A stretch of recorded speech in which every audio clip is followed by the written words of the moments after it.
Good morning, child of grace. Doug White down here in Alabama, or over there in Alabama, up there in Alabama.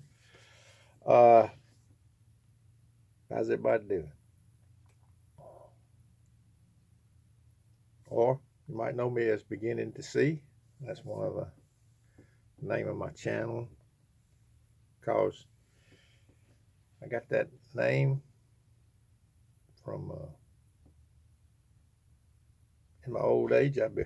Started. I didn't see a thing, and I started beginning to see a few things. But anyway, just thought I'd get on here this morning. I For a few weeks there, I didn't make any videos.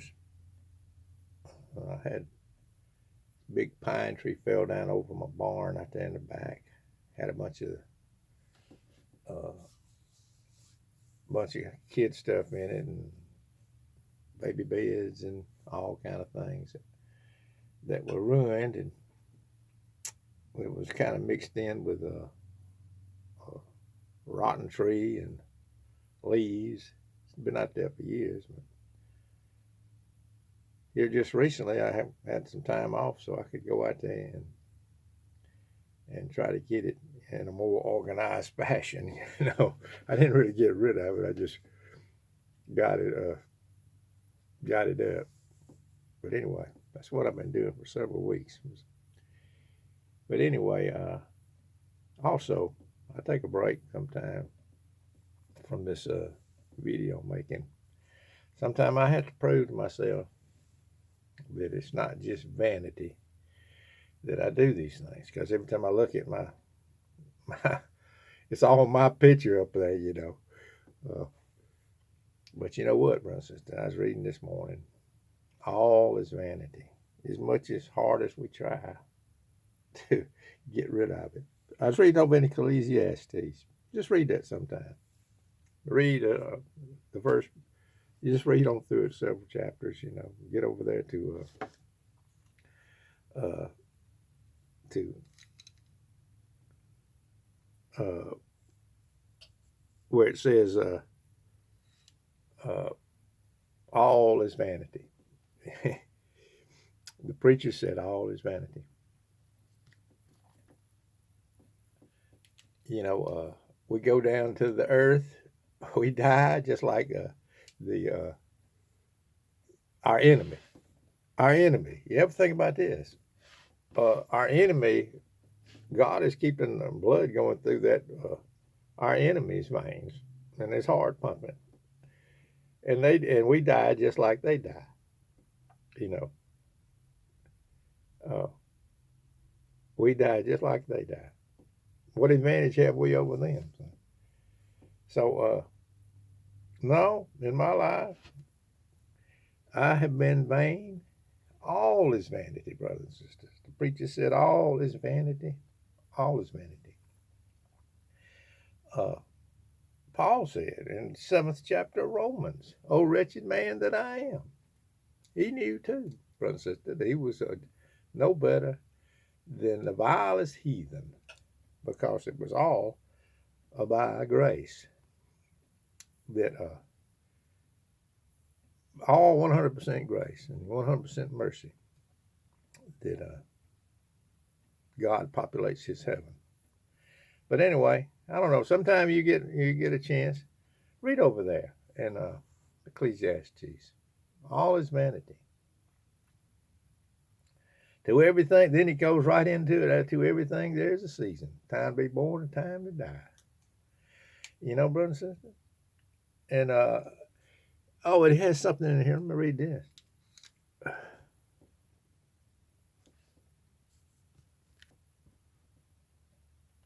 Oh, here's a beautiful text right here that I read this morning.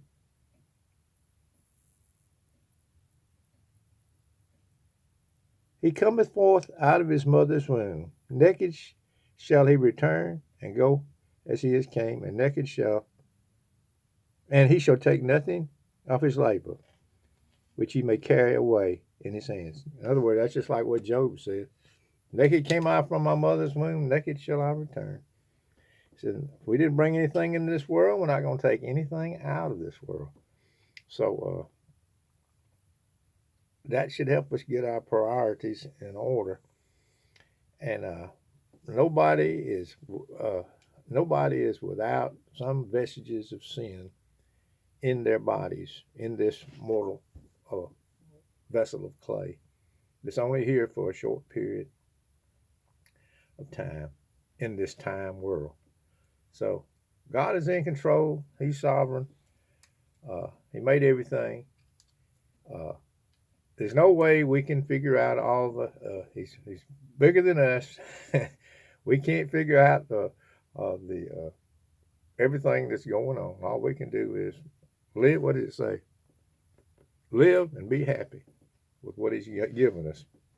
Be joyful with what He's given us, because all is vanity. I can't get rid of the vanity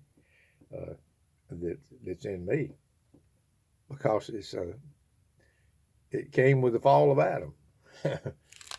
But just rambling here this morning, got my coffee. But all is vanity. Just think about it. All these enemies out here that we say. Oh yeah, what's been is already been. You know, it's gonna what we see happening right now. In some fashion, it's already happened before. You know, and we live and we die, and people forget all about it. They forget all about it. So what I'm saying is, uh,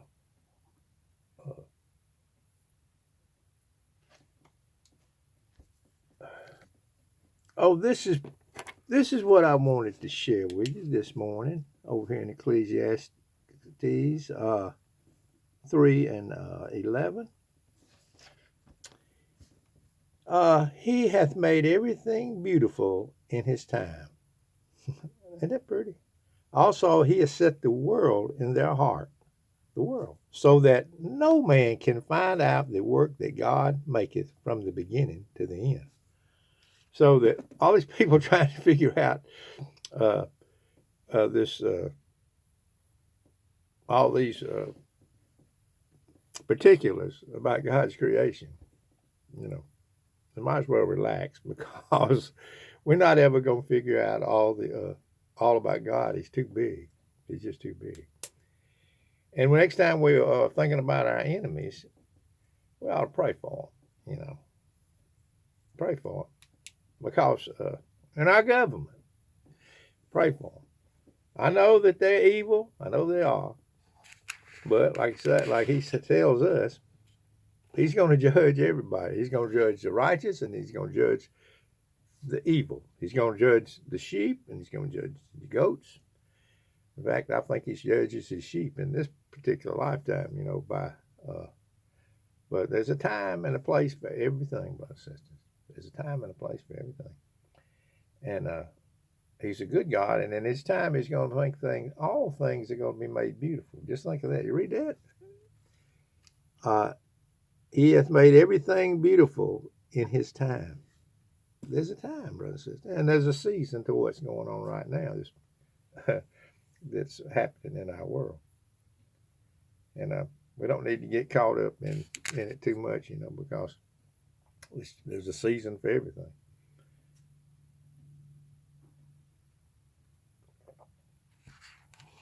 But anyway, I started not to do these videos, stop them, just don't even do them at all. But then once in a while, somebody says they want to hear me talk, even if it's talking about nothing, you know. So a lot of times I'm just talking about nothing, but a lot of times I ponder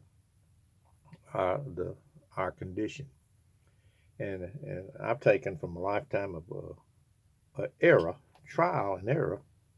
Yeah, that's how you learn, brothers. The trial and error. So you see one of your brothers over there in error, maybe he's just trying, you know, and he's going to come to a bumpy place in the road and find out he was in error. That's how God teaches us, trial and error.